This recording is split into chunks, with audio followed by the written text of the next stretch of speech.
Hey, let's talk about Steve Jobs. Yes, this guy. So we've all heard about Steve Jobs. This is the man who brought us the iPod, the iPhone, and the iPad, amongst other useful, revolutionary, aesthetically pleasing, yet overpriced gadgets. Steve Jobs started Apple Computers together with his friend Steve Wozniak back in 1977 at age 19 in his parents' garage. Fast forward 4 years later, in 1980, Steve Jobs takes Apple Computers public, making the largest initial public offering since the Ford Motor Company went public in 1956, leaving Steve Jobs with more than $200 million to his name. This is the man who imagined the future of computers and mobile phones as we now know them. This is the man who could believe in his insane ideas years before they could materialize. But most importantly, he could inspire his employees to put in 90-hour work weeks to make these dreams come to life. This is the man who spoke passionately about the importance of following your passion, about the importance of meditating on a daily basis on the shortness, the impermanence, and the fragility of life. Remembering that you are going to die is the best way I know to avoid the trap of thinking you have something to lose. You are already naked. There is no reason not to follow your heart. This is the self-made millionaire at age 23 who spoke quite philosophically about how much that didn't matter. I was worth about over $1 million when I was 23, and over $10 million when I was 24, and over $100 million when I was 25. And it wasn't that important because I never did it for the money. Now this is the guy who got fired from Apple at age 30.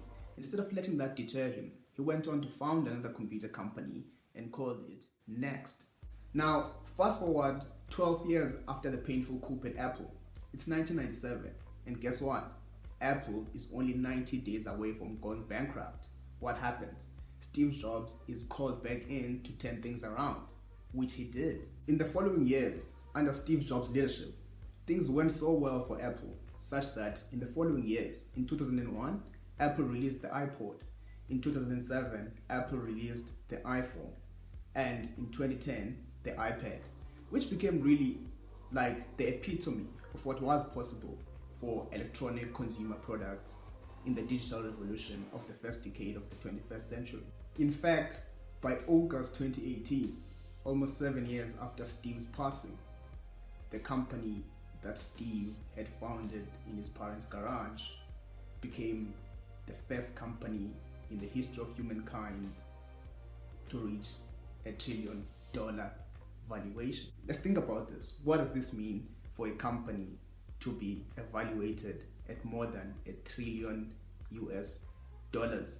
This tells us, ladies and gentlemen, that basically Steve Jobs, at 19 years old, with his friend Steve Wozniak, started the single entity to be undertaken by human beings in the history of humankind, to be valued, to be seen, basically to be seen by us human beings based on our metrics, to be worth $1 trillion.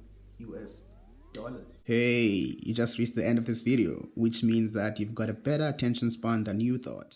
So if you enjoyed this video, hit like, subscribe to the channel, and I'll see you next time. Peace!